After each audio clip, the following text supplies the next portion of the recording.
Hello friends, അപ്പോൾ നമ്മുടെ ക്ലാസ്സിൻ്റെ രണ്ടാമത്തെ ക്ലാസ്സാണിന്ന്. എനിക്കിന്ന് നിങ്ങളുടെ അടുത്ത് സംസാരിക്കാനുള്ളത് കുറച്ച് പ്രാക്ടിക്കലായിട്ടുള്ള ആസ്പെക്റ്റുകളെ പറ്റിയിട്ടാണ്. അതായത് നമ്മൾ സാധാരണ രീതിയിൽ നമ്മൾ ചെയ്യുന്നത് എങ്ങനെയാണ്, നമ്മളൊരു 22-23 വർഷം വരെ പഠിക്കും.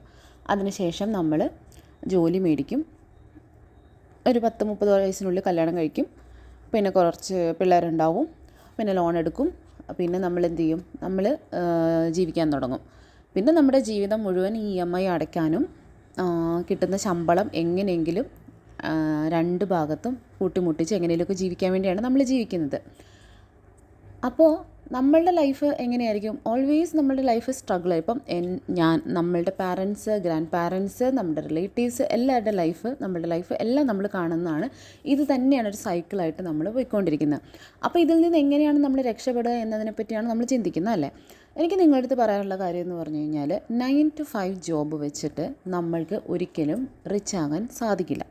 9 to 5 ജോബ് എന്ന് പറഞ്ഞാൽ അതൊരു പ്രയോഗമാണ്. അതായത് നിങ്ങൾക്ക് ഒരു സാധാരണ രീതിയിലൊരു ജോലി, അതിന് വരുമാനം കൊണ്ട് നിങ്ങൾ ജീവിക്കുകയാണെന്നുണ്ടെങ്കിൽ 9 to 5 ജോബ് മാത്രം വെച്ച് നിങ്ങൾ ഒരിക്കലും നമുക്ക് ഒരു റിച്ച് ആകാനോ അല്ലെങ്കിൽ നമ്മൾ ആഗ്രഹിക്കുന്ന ഒരു ലക്ഷറിയോ ലൈഫ് സ്റ്റൈലോ ഒന്നും നമുക്ക് അറ്റൈൻ ചെയ്യാൻ പറ്റില്ല. അതൊരു യാഥാർത്ഥ്യമായ സംഭവമാണ്. നമ്മൾക്ക് ജീവിക്കാൻ പറ്റും. അതായത് ഇപ്പോൾ അത്യാവശ്യം കുഴപ്പമില്ലാതെ തട്ടിമുട്ടി ഡെയിലി കാര്യങ്ങളൊക്കെ ചെയ്യാൻ പറ്റും. അത്യാവശ്യം ട്രിപ്പൊക്കെ പോകാൻ പറ്റും. പക്ഷേ നിങ്ങൾ ആഗ്രഹിക്കുന്ന പോലെ, നിങ്ങൾ ഒരുപാട് ഡ്രീംസ്, ആസ്പിറേഷനുള്ള ആളാണ് എന്നുണ്ടെങ്കിൽ 9 to 5 ജോബ് വെച്ച് മാത്രം നമുക്ക് ലൈഫിൽ എവിടെ എത്തിച്ചേരാൻ പറ്റത്തില്ല. കാരണം ഇവിടെ നമ്മളുടെ ചാനലിൽ നമ്മൾ വിചാരിക്കുന്നത്, നമ്മളുടെ തിങ്കിങ് എന്ന് പറയുന്നത് വളരെ ഡിഫറെൻ്റ് ആണ്. നമ്മൾക്ക് എന്തെങ്കിലും ഒരു ജോലി കിട്ടി അതിൻ്റെ ശമ്പളം മേടിച്ചിട്ട് കുറച്ച് പൈസ സേവ് ചെയ്ത് വെച്ചിട്ട് 60 വയസ്സാകുമ്പോൾ റിട്ടയർ ചെയ്യാനല്ല നമ്മളുടെ ചാനലിൽ പഠിപ്പിക്കുന്നത്. 60 വയസ്സാകുമ്പോൾ റിട്ടയർ ആയിട്ട് നമുക്ക് എന്ത് കിട്ടാനാ? 60 വയസ്സ് കഴിഞ്ഞ് റിട്ടയർ ആയിട്ട് നമുക്ക് മുട്ടുവേദനയും കാലുവേദനയും നടുവേദനയും എല്ലാമായിട്ട് അവിടെ ഇവിടെ നമുക്കൊരു നല്ല ട്രിപ്പ് പോലും നമുക്ക് പോകാൻ പറ്റാത്ത അവസ്ഥയിൽ നമ്മൾ റിട്ടയർ ആയിട്ട് എന്തിനാ? അതല്ല നമ്മൾ ഉദ്ദേശിക്കുന്നത്. നമ്മൾ എത്രയും പെട്ടെന്ന്, മണി എന്ന് പറയുന്നത് ഈ ലോകത്ത് അബണ്ടൻ്റ് ആയിട്ട് മണിയുണ്ട്.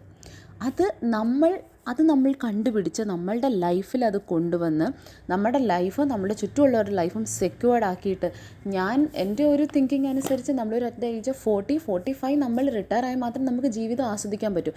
റിട്ടയർഡ് എന്ന് ഞാൻ പറയുന്നത് പൂർണ്ണമായിട്ടും നിങ്ങൾ ജോലിയെല്ലാം കളഞ്ഞ് വീട്ടിൽ ഇരിക്കണം എന്നല്ല. നമ്മൾ കിടന്നുറങ്ങുമ്പം പോലും നമ്മൾക്ക് വേണ്ടിയിട്ട് പണം ഉണ്ടാക്കുന്ന കാര്യങ്ങൾ നമ്മുടെ ലൈഫിൽ സംഭവിക്കണം. അതായത് നമ്മൾ ഉറങ്ങുമ്പോൾ പോലും പണം ഉണ്ടാക്കുന്ന ഒരാളായിട്ട് നമ്മൾ മാറണം. അങ്ങനത്തെ ഒരു സാഹചര്യത്തിലേക്കാണ് നമ്മൾ എല്ലാവരും, നമ്മളുടെ ഫുൾ കമ്മ്യൂണിറ്റിയും വരേണ്ടത് എന്നാണ് ഞാൻ ആഗ്രഹിക്കുന്നത്.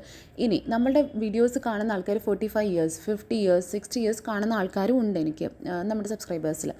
എന്ന് വിചാരിച്ചിട്ട് ഓക്കെ എൻ്റെ ലൈഫ് അങ്ങനെയല്ല ഞാൻ പറഞ്ഞത്. നമ്മൾ ഒരു ഡ്രീം നമ്മൾ എടുക്കുന്ന സമയത്ത് നമ്മൾ ഒരു പ്ലാൻ ഉണ്ടായിരിക്കും. ലൈക്ക് ഇപ്പോൾ ഒരു 30 ഇയർ ആയുള്ള ഒരാളാണ്, അല്ലെങ്കിൽ 35 ഇയർ ആയിട്ടുള്ള ഒരാളാണെങ്കിൽ അയാൾ ഒരു 5 ഇയറിനുള്ളിൽ ഞാൻ റിട്ടയർഡ് ആകണം, 5 ഇയറിനുള്ളിൽ എനിക്ക് ലൈഫ് സെറ്റിൽ ആകണം എന്ന രീതിയിൽ അയാൾ ചിന്തിക്കുമ്പോഴാണ് ഞാൻ ഈ 40 ഇയർ അല്ലെങ്കിൽ 45 ഇയർ പറഞ്ഞത്. ഇല്ല, നിങ്ങൾ 50 ഇയറിലുള്ള ആളാണ്, 5 ഇയേഴ്സിനുള്ളിൽ 55 ഇയറിനുള്ളിൽ എനിക്ക് റിട്ടയർ ആകണം. കാരണം ഈ പറയുന്ന പോലെ 50 ഇയറോ 60 ഇയറോ ഇന്നത്തെ കാലത്ത് വലിയൊരു ഏജൊന്നും അല്ല. എന്താ പറയുക, പണ്ട് കാലത്ത് നമുക്ക് 30 വയസ്സ് തന്നെ വലിയ പ്രായമായിരുന്നു. ഇപ്പോൾ എല്ലാവരും കല്യാണം കഴിക്കുന്നത് തന്നെ 30 വയസ്സുകളിലാണ്. സോ 50 ഇയറോ 60 ഇയറോ ഇന്നത്തെ കാലത്തൊരു പ്രായമേ അല്ല. നിങ്ങൾക്ക് ലൈഫിൽ ഏത് കാര്യം വേണമെങ്കിലും ഏത് ഏജിൽ നിങ്ങൾക്ക് അച്ചീവ് ചെയ്യാൻ പറ്റും. പക്ഷേ ചിന്തിക്കണം, നിങ്ങൾ ഏജ് കൂടിയിട്ടുണ്ടെന്നുണ്ടെങ്കിൽ നിങ്ങൾ കൂടുതലായിട്ട് കാര്യങ്ങൾ പഠിക്കും, കൂടുതൽ ഫാസ്റ്റായിട്ട് കാര്യങ്ങൾ ചെയ്യും, എത്രയും പെട്ടെന്ന് നിങ്ങളുടെ ഗോൾ റീച്ച് ചെയ്യുക എന്നതാണ് നമ്മൾ ഉദ്ദേശിക്കുന്നത്. ഓക്കെ, അപ്പം ഇതാണ് എനിക്ക് നിങ്ങളുടെ ഇന്ന് പറയാനുള്ള ഫസ്റ്റ് മന്ത്ര. അതായത് അത് മനസ്സിൽ എപ്പോഴും തിങ്ക് ചെയ്തുകൊണ്ടിരിക്കണം.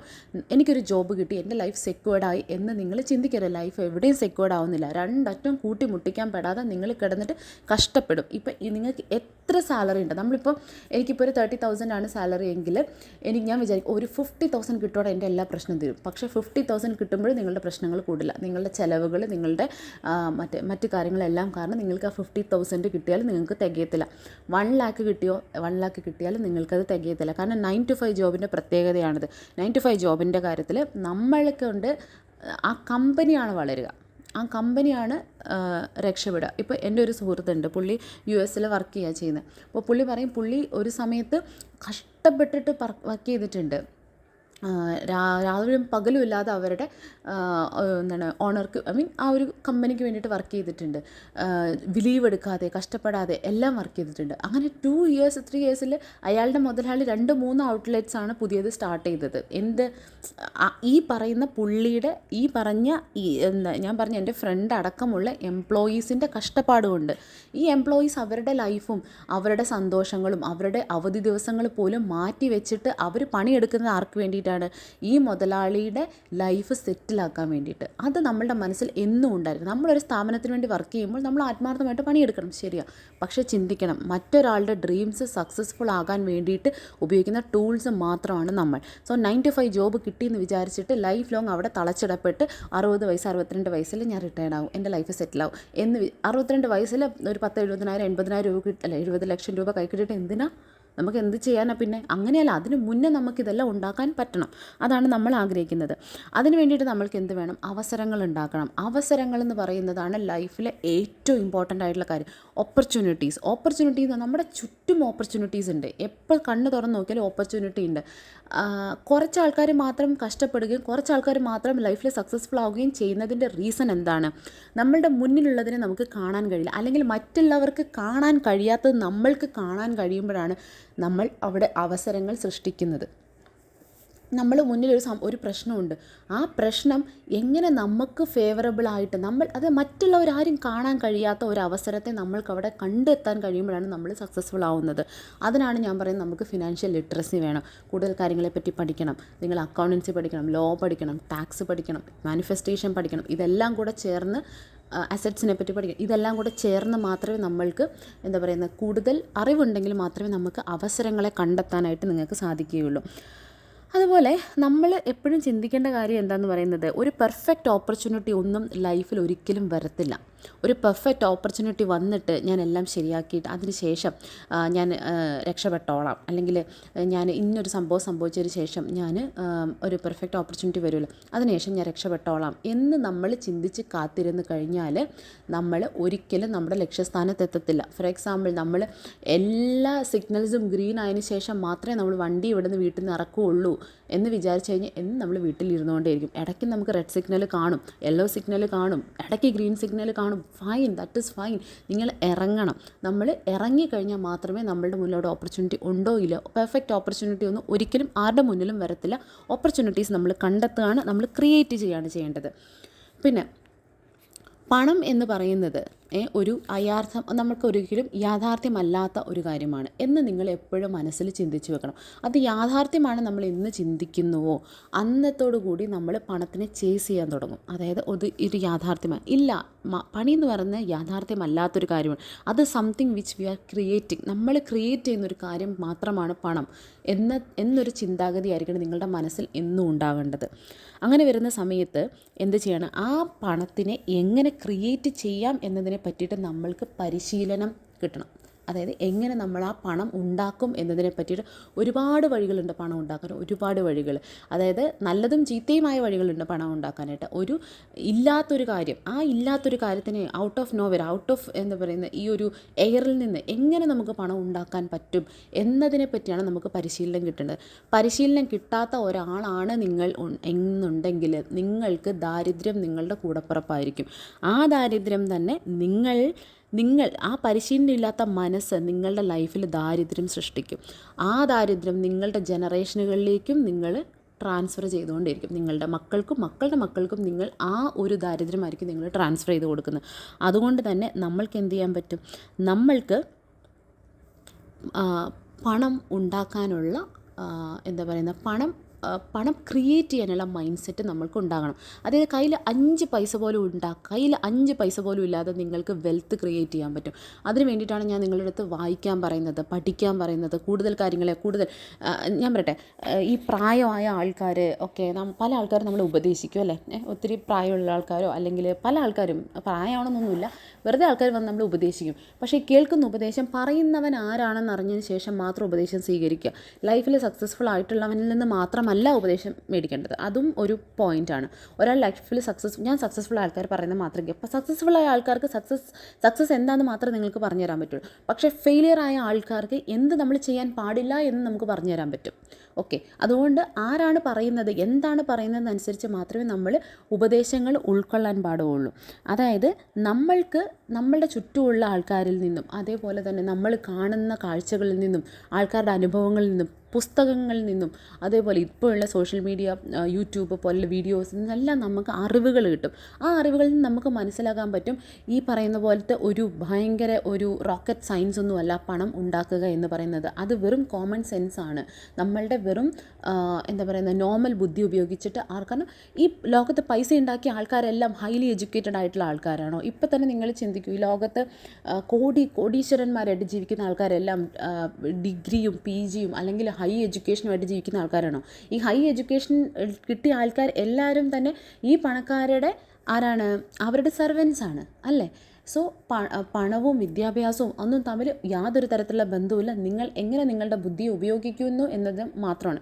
ഇപ്പോൾ പോലും നമ്മളെല്ലാവരും ഈവൻ ഐൻസ്റ്റീൻ പോലും അദ്ദേഹത്തിൻ്റെ 5% ബുദ്ധി മാത്രമേ ഉപയോഗിച്ചിട്ടുള്ളൂ എന്നാണ് സ്റ്റഡീസ് പറയുന്നത്. നമ്മളുടെ ബുദ്ധിയുടെ 100% നമുക്ക് ഉപയോഗിക്കാൻ സാധിക്കുമെന്ന് അറിഞ്ഞൂടാ, പക്ഷേ നമ്മൾ സാധിക്കുവാണെങ്കിൽ നമുക്ക് എന്തൊക്കെ ലൈഫിൽ ചെയ്യാൻ പറ്റും. മനുഷ്യ മനസ്സെന്ന് പറയുന്ന അത്രത്തോളം പവർഫുള്ളാണ്, അത്രത്തോളം കാലിബറുള്ളതാണ്. ഞാൻ പറഞ്ഞില്ലേ, ഈ ഒന്നുമില്ലാതെ കിടന്നിരുന്ന ഈ തരിശു ഭൂമിയെ ഇത്ര വലിയൊരു സ്വർഗമാക്കി മാറ്റിയത് മനുഷ്യനാണ്, മനുഷ്യൻ മാത്രമാണ്. നമ്മളെപ്പോലെയുള്ള കയ്യും കാലുമുള്ള സാധാരണ മനുഷ്യൻ, ചോരയും മജ്ജയും മാംസവും ഉള്ള സാധാരണ മനുഷ്യനാണ്. ഈ മനുഷ്യനാണ് ഒന്നുമില്ലാത്ത ഭൂമിയിൽ നിന്ന് കെട്ടിടങ്ങൾ ഉണ്ടാക്കിയത്, പറക്കുന്ന വിമാനം ഉണ്ടാക്കിയത്, ഇവിടെ നിന്ന് പറന്ന് റോക്കറ്റ് അങ്ങ് ചൊവ്വയിൽ കൊണ്ടുപോയത്, ചന്ദ്രനിൽ കൊണ്ടുപോയത്, ബഹിരാകാശത്ത് അവിടെ പോയി ആൾക്കാർ താമസിക്കുന്നത് എല്ലാം മനുഷ്യൻ്റെ ഈ തലച്ചോറിൽ നിന്നാണ്. ഓക്കെ, ഒന്നുമില്ലായ്മയിൽ നിന്ന് എല്ലാം ഉണ്ടാക്കിയവനാണ് മനുഷ്യൻ. മനുഷ്യൻ്റെ പവർ എന്ന് പറയുന്നത് നമ്മൾ ദൈവം എന്ന് പറയില്ലേ, അത്രത്തോളം പവർഫുള്ളാണ് മനുഷ്യൻ. നമുക്ക് എന്തും ക്രിയേറ്റ് ചെയ്യാൻ പറ്റും. എന്തും ക്രിയേറ്റ് ചെയ്യാനുള്ള കഴിവ് നമ്മളിൽ ഓരോരുത്തരിലുമുണ്ട്. നമ്മളുടെ പൊട്ടൻഷ്യൽ നമ്മൾ തിരിച്ചറിയണം. ഇനി ഞാൻ നിങ്ങൾക്ക് ഒരു കഥ പറഞ്ഞുതരാം. അതായത് ഇതൊക്കെ ബുക്സുകളിൽ നിന്ന് കിട്ടുന്ന അനുഭവങ്ങളാണ്. അത് ഞാൻ പറഞ്ഞുതരാം, കാരണം അങ്ങനെയൊക്കെ ഞാൻ പറഞ്ഞു തരുമ്പോൾ നിങ്ങൾക്ക് മനസ്സിലാവും, ഓക്കെ ഇങ്ങനെയൊക്കെ കാര്യങ്ങളുണ്ട്, ഇങ്ങനെയൊക്കെ ആൾക്കാർ ലോകത്ത് ജീവിച്ചു, ഇങ്ങനെ പുസ്തകങ്ങൾ വായിച്ചു കഴിഞ്ഞാൽ എനിക്ക് അറിവുകൾ കിട്ടും എന്ന് നിങ്ങൾക്ക് മനസ്സിലാവും. അതിനാണ് ഒരു കഥ പറയുന്നത്. അതായത് ഞാനൊരു ബുക്കിനെ പറ്റി നിങ്ങളുടെ അടുത്ത് പറഞ്ഞിട്ടുണ്ട്, റിച്ച് ഡാഡ് പൂർ ഡാഡ്. പല ബുക്കുകളും ഞാൻ നിങ്ങളെ പരിചയപ്പെടുത്തി തരും. ഈ ലോകത്തിലെ തന്നെ ഫിനാൻസ് റിലേറ്റഡ് ആയിട്ടുള്ള പുസ്തകങ്ങൾ നിങ്ങൾക്ക് പറ്റുവാണെന്നുണ്ടെങ്കിൽ നിങ്ങൾ ആ പുസ്തകങ്ങളൊക്കെ വായിക്കുക. ഇല്ലെങ്കിൽ അതിൻ്റെ സംഗ്രഹം ഞാൻ എൻ്റെ വീഡിയോസിൽ ഞാൻ പറയുന്നതായിരിക്കും. അപ്പോൾ റിച്ച് ഡാഡ് പൂവർ ഡാഡ് എന്ന് പറഞ്ഞിട്ടുള്ള ഒരു വളരെ പ്രശസ്തമായ ഒരു ബുക്കുണ്ട്. അത് റോബർട്ട് കിയോസാക്കി എന്നുള്ള ഓഥറാണ് എഴുതിയിട്ടുള്ളത്. അദ്ദേഹം വളരെ വലിയൊരു ഇൻവെസ്റ്ററാണ്, എൻ്റർപ്രനറാണ്, ഒരു ബില്യനെയറാണ്, ബെസ്റ്റ് സെല്ലിംഗ്. ഈ ബുക്ക് എന്ന് പറയുന്നത് ബെസ്റ്റ് സെല്ലിംഗ് ബുക്കായിരുന്നു, അതിൻ്റെ ഓഥറാണ്. അങ്ങനെ അപ്പോൾ അദ്ദേഹത്തിൻ്റെ ബുക്കിനകത്ത് അദ്ദേഹം ഇതുപോലെ പുള്ളിയുടെ ഒരു കൺസെപ്റ്റ് പുള്ളി പറയുന്നതെന്ന് വെച്ച് കഴിഞ്ഞാൽ, ഓക്കെ റിച്ച് ഡാഡ് പൂർ ഡാഡിനെ പറ്റി വേണമെങ്കിൽ നമുക്ക് പിന്നെ ഒരു ഡിസ്കഷൻ ചെയ്യാം. ഓക്കെ, ആ പുസ്തകത്തിൽ പറഞ്ഞ ഒരു എക്സാമ്പിൾ ഞാൻ നിങ്ങൾക്ക് പറഞ്ഞുതരാം.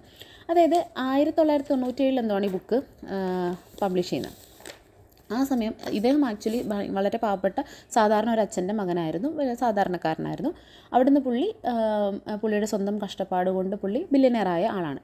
അപ്പോൾ അദ്ദേഹം പറഞ്ഞ ഒരു എക്സാമ്പിൾ എന്താണെന്ന് വെച്ച് കഴിഞ്ഞാൽ 1990 ആ ഒരു മധ്യത്തിൽ ഒരു ഭയങ്കര ഫിനാൻഷ്യൽ ക്രൈസിസ് ലോകത്തുണ്ടായിരുന്ന സമയം. ഓക്കെ, ഫിനാൻഷ്യൽ ക്രൈസിസ് ആണ് ഫിനാൻഷ്യൽ ക്രൈസിസ് ആണ് അപ്പോൾ സമൂഹത്തിൽ നടക്കുന്നുണ്ടായിരുന്നത്. ഭയങ്കര ഫിനാൻഷ്യൽ ക്രൈസിസും സാമ്പത്തിക മാന്ദ്യം ഉള്ള സമയം. ആ സമയത്ത് പുള്ളിയും പുള്ളിയുടെ വൈഫും അപ്പോൾ ഓൾറെഡി തന്നെ അവർക്ക് കുറേ പൈസയൊക്കെ ഉണ്ട്, പക്ഷേ അവരുടെ പൈസയെല്ലാം ഓൾറെഡി തന്നെ പലയിടത്തും അവർ ഇൻവെസ്റ്റ് ചെയ്ത് വെച്ചേക്കുക. അതായത് സ്റ്റോക്കുകൾ മേടിച്ച് വെച്ചിട്ടുണ്ട്, സ്ഥലം മേടിച്ചിട്ടുണ്ട്, വീടുകൾ മേടിച്ചിട്ടുണ്ട്. അപ്പോൾ അവരുടെ കയ്യിൽ പൈസയൊന്നുമില്ല. പക്ഷേ പുള്ളി ഇങ്ങനെ ഒരു ദിവസം അയാളുടെ ലിവിങ് റൂമിലിരുന്നിട്ട് ന്യൂസ് ഇങ്ങനെ കാണുവാണ്. അപ്പോഴാണ് പുള്ളി സാമ്പത്തിക മാന്ദ്യം, നമ്മൾ നോളജ് കിട്ടണമല്ലോ, എന്താണ് ചുറ്റും നടക്കുന്നതെന്ന് അറിഞ്ഞാൽ മാത്രമേ നമുക്ക് അതനുസരിച്ച് ആക്ട് ചെയ്യാൻ പറ്റുള്ളൂ. അങ്ങനെ പുള്ളി ന്യൂസ് കണ്ടപ്പോഴാണ് ഇതുപോലെ സാമ്പത്തിക മാന്ദ്യത്തിൻ്റെ പ്രശ്നങ്ങളും സ്റ്റോക്കുകൾ, ഓഹരികളുടെ വിലകൾ കുത്തനെ ഇടിയുന്നതായിട്ടും എല്ലാം പുള്ളി കാണാം. ഓൾറെഡി തന്നെ പുള്ളിക്ക് ഇൻവെസ്റ്റൊക്കെ ചെയ്തിട്ട് ഒരുപാട് പൈസ ഇൻവെസ്റ്റ് ചെയ്തിട്ടുണ്ട്. സാധാരണ രീതിയിൽ ആൾക്കാരെന്താ ചിന്തിക്കുക, അയ്യോ കണ്ടോ പ്രശ്നമായി, ഞാനപ്പോൾ ഇത്രയും നാളും ഇൻവെസ്റ്റ് ചെയ്ത പൈസ മൊത്തം പോയി, ഞാൻ ഇൻവെസ്റ്റ് ചെയ്ത പൈസ മുഴുവൻ എനിക്ക് നഷ്ടപ്പെടും എന്നൊക്കെ ഓർത്തിട്ട് പാനിക് ആവേണ്ടതാണ് സാധാരണ ആൾക്കാർ. പക്ഷേ പുള്ളി അവിടെ കണ്ടത് ഒരു ഓപ്പർച്യൂണിറ്റിയാണ്. പുള്ളി അവിടെ കണ്ടത്, ഓക്കെ ഇവിടെ ഇപ്പോൾ സാമ്പത്തിക മാന്ദ്യം സംഭവിക്കുകയാണ്, അതിനർത്ഥം എന്താ, അതിന് ഒരുപാട് പോസിറ്റീവായിട്ടുള്ള കാര്യങ്ങളുണ്ട്. ചുറ്റുമുള്ള ആൾക്കാരെല്ലാം പാനിക്കാവുന്ന സമയത്ത് റോബർട്ട് കിയോസാക്കി അവിടെ ഒരു പോസിറ്റീവായിട്ടുള്ളൊരു കാര്യം അദ്ദേഹത്തിൻ്റെ തലയിൽ ഉദിച്ചു. പുള്ളി ചിന്തിച്ച സമയത്ത് പുള്ളിക്ക് മനസ്സിലായി ഈ സമയമാണ് നമുക്ക് ഇൻവെസ്റ്റ് ചെയ്യാൻ വേണ്ടിയിട്ട് ഏറ്റവും നല്ല സമയം എന്ന് പുള്ളിക്ക് മനസ്സിലായി. കാരണം എന്താണ്, ആ സാമ്പത്തിക മാന്ദ്യത്തിൻ്റെ സമയത്ത് അപ്പോൾ 1,00,000 രൂപ വിലയുണ്ടായിരുന്ന ഹൗസിനെല്ലാം, വീടുകൾക്കെല്ലാം ആ ഒരു പീരീഡിൽ 65,000 രൂപയോളം വില കുറഞ്ഞു. ഓക്കെ, കാരണം ആൾക്കാരുടെ കയ്യിൽ പൈസയില്ല. അപ്പോൾ 1,00,000 രൂപ വിലയുണ്ടായിരുന്ന വീടുകളെല്ലാം 65,000 രൂപയ്ക്കാണ് ഇപ്പോൾ വിൽക്കുന്നത് എന്നുള്ള സിറ്റുവേഷൻ റോബർട്ട് കിയോസാക്കി മനസ്സിലാക്കി. അദ്ദേഹം പക്ഷേ എന്ത് ചെയ്തു, നേരെ പോയിട്ട് 65,000 രൂപയല്ല കേട്ടോ, ഡോളറാണ്. ഞാൻ നമ്മൾ സാധാരണ രൂപ എന്ന് പറഞ്ഞ് ശീലിച്ചുകൊണ്ടാണ്. $65,000, $1,00,000 വിലയുള്ള വീടുകളെല്ലാം $65,000 വേണ്ടിയിട്ട് അത്രയായിട്ട് കുറഞ്ഞു. പിന്നെ പുള്ളി നേരെ പോയിട്ട് $65,000 പോയിട്ട് വീട് മേടിക്കുകയല്ല ചെയ്ത്. പുള്ളി എന്ത് ചെയ്തു, പുള്ളി ഒരു അറ്റോർണിനെ കണ്ടുപിടിച്ചു. അറ്റോർണി എന്ന് പറയുന്നത് അഡ്വക്കേറ്റ് എന്നാണ് കേട്ടോ അതിൻ്റെ മീനിങ്.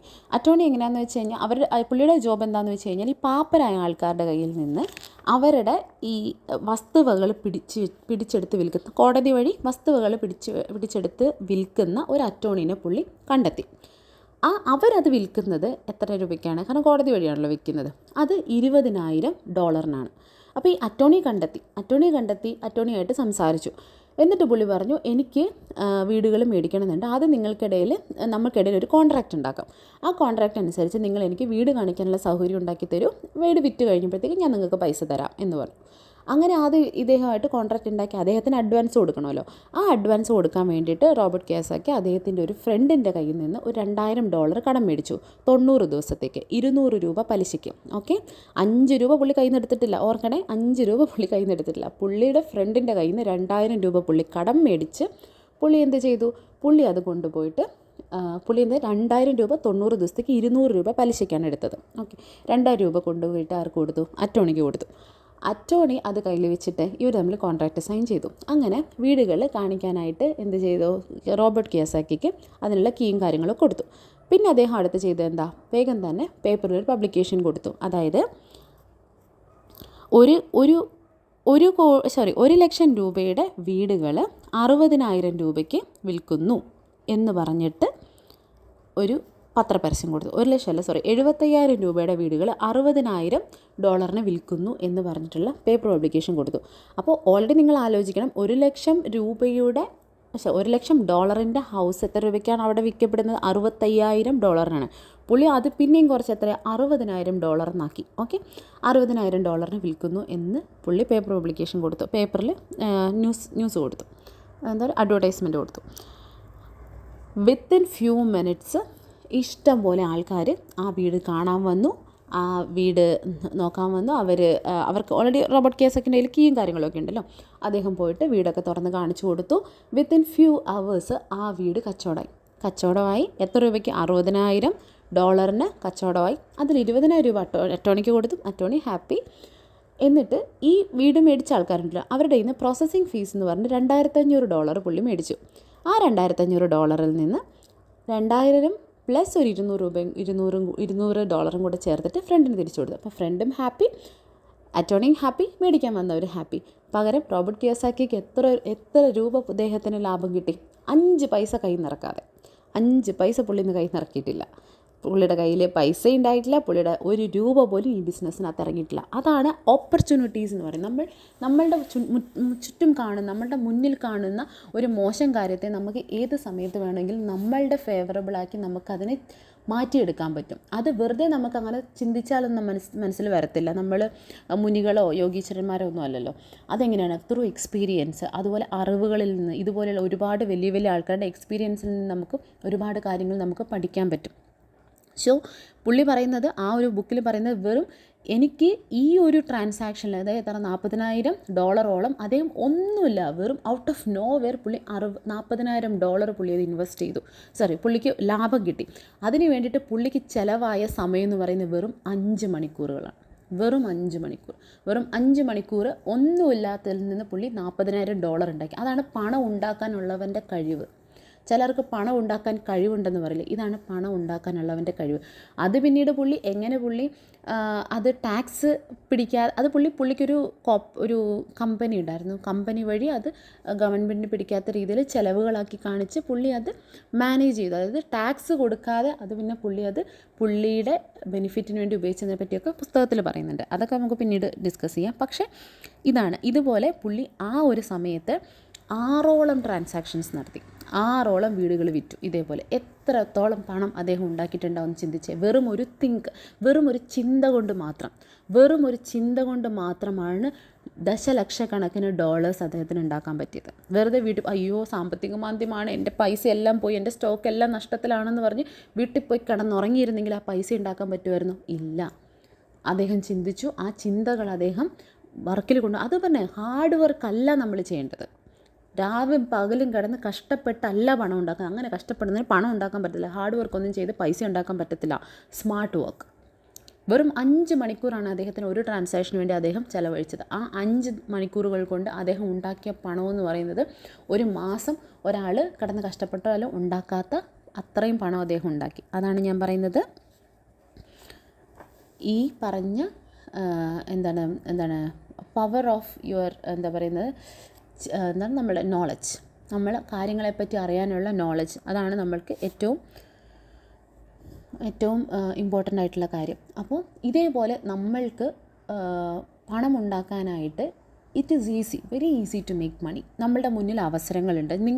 കുറേ ആൾക്കാർ എന്നെ കോൺടാക്ട് ചെയ്തിട്ടുണ്ട്, എന്ത് ചെയ്യും നിങ്ങൾ പോലും അറിയാത്ത ഒരുപാട് പൊട്ടൻഷ്യൽസ് ഉണ്ട്. ചില ആൾക്കാരുടെയൊക്കെ സ്റ്റോറി കേട്ടിട്ട് എനിക്ക് റെസ്പെക്റ്റ് തോന്നിയിട്ടുണ്ട്. അത് ഒന്നുമില്ലായ്മയിൽ നിന്നും എന്തൊക്കെ ലൈഫിൽ ഉണ്ടാക്കി എത്ര ആൾക്കാരുണ്ടെന്ന്, ലേഡീസ് ഒക്കെ എനിക്ക് ഭയങ്കര റെസ്പെക്റ്റ് തോന്നിയിട്ടുള്ള ഒരുപാട് ആൾക്കാരുണ്ട്. നിങ്ങൾക്ക് തന്നെ നിങ്ങളുടെ ഉള്ളിൽ പൊട്ടൻഷ്യൽ, ജസ്റ്റ് ചിലപ്പോൾ നിങ്ങൾക്കൊരു ഗൈഡൻസ് മാത്രമായിരിക്കും നിങ്ങൾക്ക് ആവശ്യം. അതാണ് ഞാൻ നിങ്ങൾക്ക് തരുന്നത്.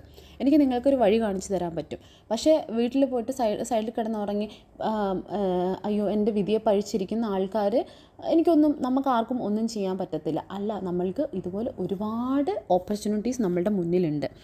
ഓക്കെ, നമ്മൾ ഈ പറയുന്ന പോലെ ഓപ്പർച്യൂണിറ്റീസ്, അതാണ് ഇന്ന് എനിക്ക് പറയാനുള്ളത്. 9 to 5 ജോബ് മാത്രം കൊണ്ട് ജീവിതം രക്ഷപ്പെടുത്താമെന്നും, അതേപോലെ തന്നെ നമ്മൾ ലൈഫിൽ ഒരു ലക്ഷ്യം മാത്രം വെച്ച് നിങ്ങൾ പോവുകയും ചെയ്യരുത്. ഇതേപോലെ പണം ഉണ്ടാക്കാനായിട്ട് നമ്മുടെ മുന്നിൽ 100 കാര്യങ്ങളുണ്ട്. സോ നിങ്ങളെല്ലാവരും ചെയ്യേണ്ട കാര്യം എന്ന് പറയുന്നത്, നിങ്ങൾക്കൊരു ജോബുണ്ട്, സെക്യൂർഡ് ആണ്, ഓക്കെ ഫൈൻ, ബട്ട് അതിനൊപ്പം തന്നെ ഒരു സൈഡ് ഹസലും കൂടെ നിങ്ങൾ സ്റ്റാർട്ട് ചെയ്യുക. നിങ്ങളുടെ ഒപ്പം അതിനൊപ്പം സൈഡ് ഹസൽ എന്ന് പറയുന്നത് എന്താണ്, ഒരു എക്സ്ട്രാ വരുമാനത്തിനുള്ള എന്തെങ്കിലും ഒരു കാര്യം. ആ ഒരു കാര്യം എന്ന് പറയുന്നത് 40-45 വയസ്സിൽ നിങ്ങളെ റിട്ടയർ ചെയ്യിക്കപ്പെടാൻ മാത്രം പ്രാപ്തിയുള്ള ഒന്നായിരിക്കണം അത്. ഓക്കെ, നമ്മൾക്ക് ആ ഒരു സാഹചര്യത്തിൽ നമ്മൾക്ക് എന്ത് ചെയ്യാൻ പറ്റും, ആ സാഹചര്യം നോക്കിയിട്ട് വേണം നമ്മൾ എന്ത് ചെയ്യാൻ വേണ്ടിയിട്ട്, നമ്മൾ വർക്ക് ചെയ്യാൻ വേണ്ടിയിട്ട്. നിങ്ങളുടെ ജോലിയുടെ ഒപ്പം തന്നെ നിങ്ങളൊരു സൈഡ് ഹസിലും നിങ്ങൾ സ്റ്റാർട്ട് ചെയ്യണം.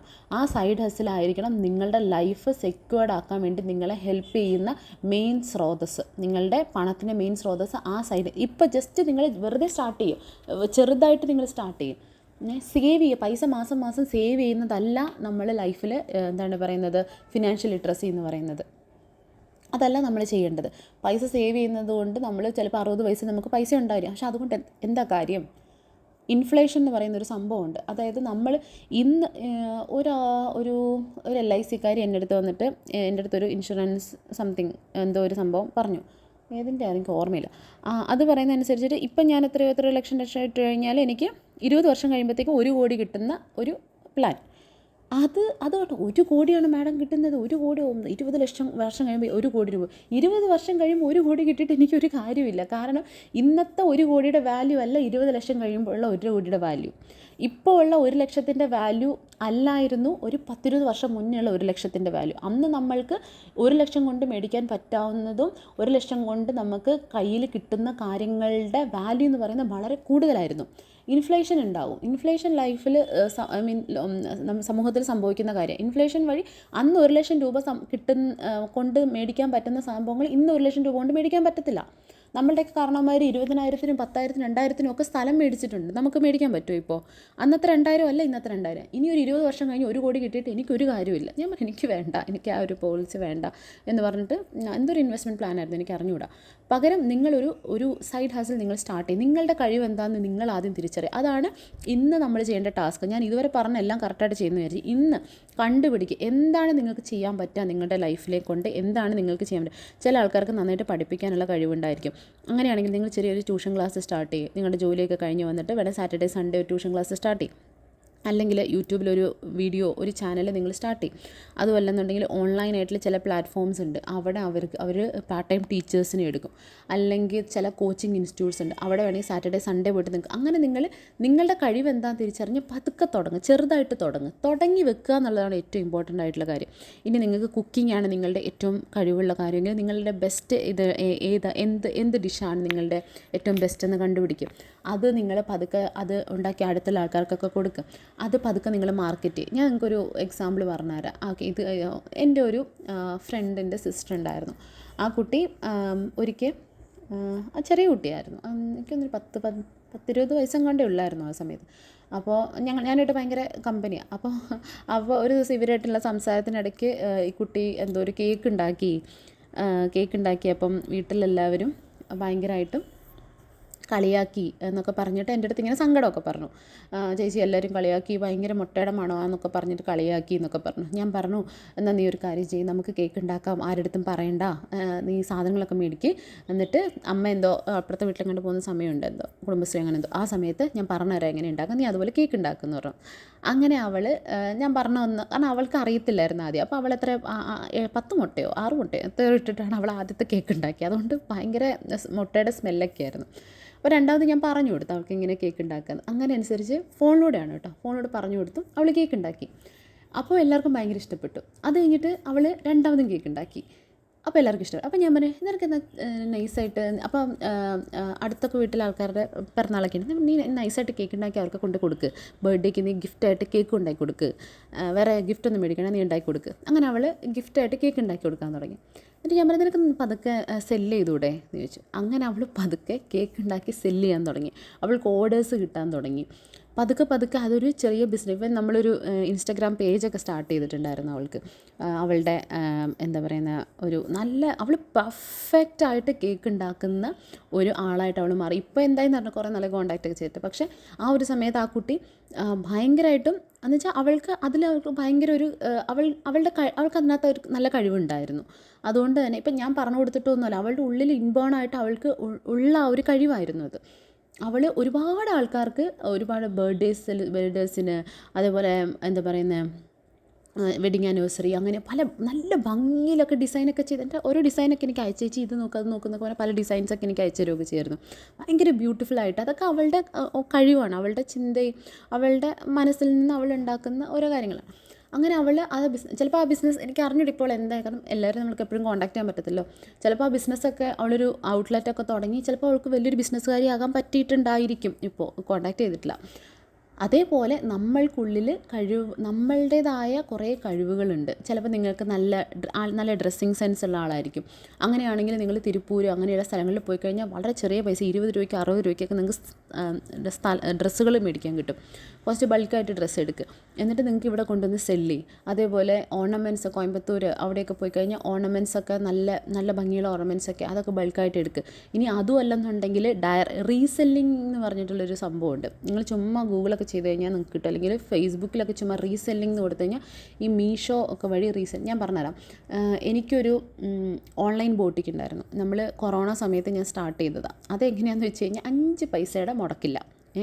അതെങ്ങനെയാണെന്ന് വെച്ചാൽ മീഷോ ആപ്പ് തുടങ്ങിയ സമയത്ത് അധികം ആർക്കും മീഷോയെ പറ്റി അറിഞ്ഞുകൂടാ. പക്ഷേ മീഷോയിൽ നല്ല വിലക്കുറവിന് കിട്ടും. അപ്പം മീഷോ ആപ്പ് വഴി നമ്മൾ സാധനം ഓർഡർ ചെയ്തിട്ട് അത് നമ്മൾ ഇടയ്ക്കൊരു മീഷോ വഴി നമുക്ക് റീസെല് ചെയ്യാൻ പറ്റും. ഇടയ്ക്ക് നമ്മളൊരു റീസെല്ലറാണ് നമ്മൾ മെയിൻ സെല്ലറല്ല, റീസെല്ലർ, നമ്മളൊരു ഇൻ്റർമീഡിയറാണ് ഇടയ്ക്ക്. അപ്പം ഇവരിൽ നിന്ന് സാധനം മേടിച്ചിട്ട് ആൾക്കാരിൽ നിന്ന് ഓർഡർ മേടിക്കും, നമ്മൾ പൈസയൊന്നും കൊടുക്കത്തില്ല, നമ്മൾ പൈസയൊന്നും മേടിക്കത്തില്ല ഡയറക്റ്റ് ആൾക്കാരുടെ കയ്യിൽ നിന്ന്, ക്യാഷ് ഓൺ ഡെലിവറിയാണ്. അപ്പം അവരുടെ നിന്ന് ഓർഡർ മേടിക്കും, മീഷോയ്ക്ക് ഓർഡർ കൊടുക്കും, മീഷോ അവിടെ നിന്ന് അവർക്ക് എന്താ പറയുന്നത് ഓർഡർ ഡെലിവറി ചെയ്യും. എന്നിട്ട് ഒറിജിനലിലുള്ള പൈസ ഫോർ എക്സാമ്പിൾ 210 ആണെങ്കിൽ 250 നമ്മൾ കസ്റ്റമറുടെ അടുത്ത് പറഞ്ഞിട്ടുണ്ടാവുന്ന പൈസ. ആ പൈസയ്ക്ക് ബാക്കി കിട്ടുന്ന ആ ഒരു 40 രൂപ അതായിരിക്കും നമ്മുടെ ലാഭം. അത് നമ്മളുടെ അക്കൗണ്ടിലേക്ക് കിട്ടും. അങ്ങനെ ഞാൻ റീസെല്ലിങ് സ്റ്റാർട്ട് ചെയ്തിട്ടുണ്ടായിരുന്നു, ഞാനും എൻ്റെ ഒരു ഫ്രണ്ടും. അങ്ങനെ നമുക്ക് ഒരു വാട്സപ്പ് ഗ്രൂപ്പ് ഉണ്ടായിരുന്നു, പിന്നെ ഇൻസ്റ്റഗ്രാം പേജ്, അങ്ങനെ ഒരുപാട് ഓർഡേഴ്സായി, പല സ്ഥലത്തും നമുക്ക് ഓർഡേഴ്സ് കിട്ടിയിട്ടുണ്ട്. അപ്പോൾ ആദ്യം മീഷോ മാത്രമായിരുന്നു. പിന്നെ ഞാൻ ഇതിനെപ്പറ്റി കൂടുതൽ അന്വേഷിച്ചിട്ട് ഫേസ്ബുക്കിലൊക്കെ നല്ല ഭംഗിയുള്ള ഡ്രസ്സുകളൊക്കെ ഇതുപോലെ വിൽക്കുന്ന ആൾക്കാർ, അവരെ കോൺടാക്റ്റ് ചെയ്തിട്ട് അവരുടെ ഒരു ഇൻ്റർമീഡിയറിയായി, ലൈക്ക് അവരുടെ എന്ന് വെച്ചാൽ നമ്മളുടെ കസ്റ്റമേഴ്സിന് അവർക്ക് കൊടുക്കും, പകരം അതിന് കസ്റ്റമേഴ്സിന് നമ്മളൊരു എക്സ്ട്രാ ഒരു ചെറിയ എമൗണ്ട്, അത് നമ്മൾക്ക് ലാഭം. അങ്ങനെ നമ്മൾ ഇടയ്ക്ക് ഇൻ്റർമീഡിയറ്റ് ഞാൻ കുറേ ആൾക്കാരുടെ റീസെല്ലറായിട്ട് നമ്മളുടെ ഗ്രൂപ്പ് നമ്മൾ ഒരുപാട് ഡെവലപ്പ് ചെയ്തിട്ടുണ്ടായിരുന്നു. അത് നമുക്ക് ഓൺലൈൻ ബോട്ടിക്കും ഉണ്ട്, അതെൻ്റെ ഒരു സൈഡ് ഹസിലാണ്. അതേപോലെ നമ്മളുടെ മുന്നിൽ ഒരുപാട് ഓപ്പർച്യൂണിറ്റീസ് ഉണ്ട്. ഇതേപോലെ ഞാൻ പറഞ്ഞില്ലേ, ഞാൻ കൊറോണ ടൈമിലാണ് ഞാൻ ഷെയർ മാർക്കറ്റിനെ പറ്റി പഠിക്കുന്നത്. ഷെയർ മാർക്കറ്റ് പതുക്കെ 5 രൂപയ്ക്ക് ഷെയർ വാങ്ങി വിറ്റ്, 10 രൂപയ്ക്ക് ഷെയർ വാങ്ങി വിറ്റ്, അങ്ങനെയാണ് ഷെയർ മാർക്കറ്റിലേക്ക് നമുക്ക് ഓരോരുത്തർക്കും ഓരോ ഇൻട്രസ്റ്റ് ഉണ്ടാവും അല്ലേ. അപ്പോൾ ആ ഒരു ടോപ്പിക്കിലേക്ക് ഞാൻ ചെന്ന് അതിനെപ്പറ്റി പഠിച്ച് കൂടുതൽ സമയം ഇൻവെസ്റ്റ് ചെയ്തിട്ട് കൂടുതൽ പണം ഉണ്ടാക്കാൻ പറ്റി എനിക്ക് ഷെയർ മാർക്കറ്റ് വഴി. അതൊക്കെ പറയുന്നത് നമുക്ക് അറിഞ്ഞുകൂടാ എന്താണ് നമ്മുടെ കാലിബർ. അത് നിങ്ങൾ തിരിച്ചറിയേണ്ടത് എന്താണ്, നിങ്ങളുടെ ടാസ്ക്, നിങ്ങളുടെ ആ ഒരു സൈഡ് ഹസിൽ എന്താണെന്നുള്ളത് നിങ്ങൾ തീരുമാനിക്കാം. 9 to 5 ജോബ് അല്ലാതെ നിങ്ങൾ എന്താണ് എക്സ്ട്രാ നിങ്ങൾ ചെയ്യാൻ പോകുന്നത് നിങ്ങളുടെ ലൈഫ് സെക്യൂർഡ് ആക്കാൻ വേണ്ടി. 9 to 5 ജോബ് എന്ന് പറയുന്നത് നമുക്ക് തൽക്കാലം നിൽക്കാനുള്ള ഒരു ഇടം മാത്രമാണ്, ഒരു ടെമ്പററി പ്ലേസ് ടു സ്റ്റേ. ആ ഇടത്തിൽ നിന്നുകൊണ്ട് ആ ഒരു ധൈര്യത്തിൽ നിന്നിട്ട് നമുക്ക് നമ്മുടെ സൈഡ് ഹസിൽ വെച്ചിട്ട് നമ്മുടെ ലൈഫ് നെക്സ്റ്റ് ലെവലിൽ കൊണ്ടുപോകണം. എന്താണ് നിങ്ങളുടെ താല്പര്യമുള്ളത്? എനിക്ക് പാടാനാണോ ഇഷ്ടം? പാടാനാണെങ്കിൽ ഇഷ്ടമെങ്കിൽ മ്യൂസിക് കമ്പോസ് ചെയ്യും, അല്ലെങ്കിൽ എന്തെങ്കിലും കവർ സോങ്സ് ഒക്കെ ചെയ്യും. അതിന് കണക്ട് ചെയ്യാൻ പറ്റുന്ന ആൾക്കാരോട്ട് കണക്ട് ചെയ്യും, ഒരു ബാൻഡൊക്കെ രൂപീകരിക്കുക, പതിയെ ചെറിയ പരിപാടികൾ തുടങ്ങുക. അങ്ങനെ നിങ്ങൾക്ക് ചെയ്യാം. ചിത്രം വരയ്ക്കാനാണോ ഇഷ്ടം? നല്ല ഭംഗിയുള്ള ചിത്രങ്ങളൊക്കെ വരച്ച് പതുക്കെ സെല്ല് ചെയ്യാൻ നോക്കുക. ഓൺലൈനായിട്ട് സെല്ല് ചെയ്യാൻ പറ്റും, അങ്ങനെ ചെയ്യാൻ പറ്റും. അല്ല നല്ല ഭംഗിയുള്ള ഡ്രസ്സുകളിലോ അല്ലെങ്കിൽ ചുമരുകളിലോ അങ്ങനെ ചെയ്യാൻ നോക്ക്. അല്ല നിങ്ങൾക്ക് ഇപ്പോൾ ഷെയർ മാർക്കറ്റിലാണ് ഇൻട്രസ്റ്റ്, അതിനെ പറ്റിയിട്ട് പഠിക്കുക, അതിന് വേണ്ടിയിട്ട് ചെറുതായിട്ട് സ്റ്റാർട്ട് ചെയ്യും. അല്ല നിങ്ങൾക്ക് വസ്ത്രങ്ങളാണ് ഇഷ്ടം, അല്ല നിങ്ങൾക്ക് വേറെ എന്തൊക്കെയുണ്ട് ഇഷ്ടം. ഇപ്പം ജസ്റ്റ് നോക്കി കഴിഞ്ഞാൽ എന്തൊക്കെ കൂണ് വിറ്റ് പൈസ ഉണ്ടാക്കുന്ന, മൈക്രോ ഗ്രീൻസ് വിറ്റ് പൈസ ഉണ്ടാക്കുന്ന ആൾക്കാരുണ്ട്. അതേപോലെ പാല് വിറ്റിട്ട് കോടിക്കണക്കിന് പൈസ ഉണ്ടാക്കുന്ന ആൾക്കാരുണ്ട്. പിന്നെ എന്താ പറയുക, ഈ ചെറിയ ക്രാഫ്റ്റ് ഐറ്റംസ്, ഗിഫ്റ്റ് കളക്ട് ചെയ്ത് കൊടുക്കുന്ന ആൾക്കാർ. അതിപ്പോൾ ഈ പറയുന്ന പോലെ എല്ലാവരും ഇപ്പോൾ ഷോ ഓഫാണല്ലോ, കല്യാണം, വെഡിങ് ആനിവേഴ്സറി, ബർത്ത്ഡേ ഒക്കെ നമ്മൾ ഭയങ്കര, അപ്പം ഗിഫ്റ്റ് കിട്ടുന്നതും കൊടുക്കുന്നതൊക്കെ ഭയങ്കര സംഭവം. നമുക്ക് ഇൻസ്റ്റയിലൊക്കെ സ്റ്റോറി ഇടണം. അപ്പം എല്ലാവർക്കും ഈ ഗിഫ്റ്റ് കളക്ട് ചെയ്ത് റാപ്പ് ചെയ്ത് ചെയ്യാനൊന്നും പറ്റത്തില്ല. അപ്പോൾ അതിന് വേണ്ടി തന്നെ ഒരു ഗ്രൂപ്പ് ഓഫ് ആൾക്കാരുണ്ട്, ഒരുപാട് ആൾക്കാർ അങ്ങനെ ഓരോ ബിസിനസ് തുടങ്ങിയിട്ടുണ്ട്. അതായത് നമ്മൾ കസ്റ്റമേഴ്സിൻ്റെ കയ്യിൽ നിന്ന് ഓർഡർ മേടിക്കും. എന്നിട്ട് അവർക്കിപ്പം അവർ പറയും ഇത്ര ചോക്ലേറ്റ്സ്, ഡ്രസ്സ്, പിന്നെ ഒരു പാവക്കുട്ടി, അങ്ങനെയൊക്കെ പറയും. അതിൻ്റെ നല്ല ഭംഗിയുള്ള ഒരു ഗിഫ്റ്റ് ബോക്സിലൊക്കെ വെച്ച് റാപ്പ് ചെയ്ത് കൊടുക്കും. ഇതിൽ ഇവരുടെ ഒരു കഴിവോ ഇതൊന്നും പ്രത്യേകിച്ചൊന്നും ഉണ്ട്. ചിലപ്പോൾ നല്ല ഭംഗിയായിട്ട് അലങ്കരിച്ച് വെക്കുന്നതായിരിക്കും. ഇവരുടെ എഫേർട്ടും ടൈമുമാണ് അവർ അവിടെ കൊടുക്കുന്നത്, അതാണ് അവർ സെല്ല് ചെയ്യുന്നത്. അതുപോലെയുള്ള പിന്നെ ക്രാഫ്റ്റ് ഐറ്റംസ് ചെയ്യുന്ന ആൾക്കാരുണ്ട്, നല്ല ഭംഗിയുള്ള ബോട്ടിൽ ആർട്സ്, അതൊക്കെ നല്ല ഗിഫ്റ്റ് ഐറ്റംസ് ആയിട്ട് കൊടുക്കും. അങ്ങനെ ഒരുപാട് ഓപ്പർച്യൂണിറ്റീസ് നിങ്ങളുടെ മുന്നിലുണ്ട്. നിങ്ങളുടെ കണ്ണ് തുറന്ന് നോക്കിയാൽ കാണാൻ പറ്റും. അതെന്താണെന്നുള്ളത് കണ്ടുപിടിച്ചിട്ട് അത് എഴുതി വെക്കുക. അത് എങ്ങനെ സ്റ്റാർട്ട് ചെയ്യാന്നുള്ളത് പ്ലാൻ ഉണ്ടാക്കി വെക്കുക. അതാണ് നമ്മളുടെ ഇന്നത്തെ ടാസ്ക്. ഓക്കെ, അപ്പോൾ ഞാൻ നിങ്ങളുടെ ഇന്ന് പറയാനുള്ളത് എന്താണ്, 9 to 5 ജോബ് മാത്രം വെച്ച് ഒന്നും നമുക്ക് ലൈഫിൽ സക്സസ്ഫുൾ ആകാൻ പറ്റത്തില്ല. രണ്ടാമത്തെ കാര്യം, ഓപ്പർച്യൂണിറ്റീസ് നിങ്ങളെ തേടി വരത്തില്ല. ഓപ്പർച്യൂണിറ്റീസ് നിങ്ങൾ ക്രിയേറ്റ് ചെയ്യണം. നിങ്ങൾക്ക് എന്താണ് ലൈഫിലാകാൻ പറ്റുന്നത്, എന്താണ് നിങ്ങൾ ചെയ്യാൻ പോകുന്നതിനെ പറ്റിയിട്ട് വ്യക്തമായ ധാരണ ഇന്നുണ്ടാക്കിയിട്ട് നിങ്ങളുടെ സൈഡ് ഹസിൽ എന്താണെന്ന് നിങ്ങൾ ഡിസൈഡ് ചെയ്യണം. എന്താണ് നിങ്ങൾ ചെയ്യാൻ പോകുന്നത് നിങ്ങൾ ഡിസൈഡ് ചെയ്യണം. മാസം പൈസ സേവ് ചെയ്ത് വെക്കുന്നതല്ല പണം ഉണ്ടാക്കാനുള്ള വഴി. ഓക്കെ, അപ്പോൾ ഇന്ന് നിങ്ങളതൊക്കെ റെഡിയാക്കി വെച്ചിട്ട് നിങ്ങൾക്ക് വേണമെന്നുണ്ടെങ്കിൽ എന്നെ കോൺടാക്റ്റ് ചെയ്യാം. എന്തെങ്കിലുമൊക്കെ സപ്പോർട്ട് ചെയ്യാൻ പറ്റുമെങ്കിൽ ഞാൻ സപ്പോർട്ട് ചെയ്യും. സപ്പോർട്ട് മീൻസ് ഇതാണ് കേട്ടോ, എന്താ ചെയ്യാൻ പറ്റുക എന്നുള്ളത് ഞാൻ പറഞ്ഞുതരാം. സമയം കിട്ടുന്നതനുസരിച്ച് ഞാൻ നിങ്ങൾക്ക് എന്തായാലും ചെയ്യാൻ പറ്റുന്നതെന്നുള്ളത് പറഞ്ഞുതരാം. ഓക്കെ, അപ്പോൾ താങ്ക് യു സോ മച്ച്. അടുത്ത വീഡിയോയിൽ കാണാം. ബൈ.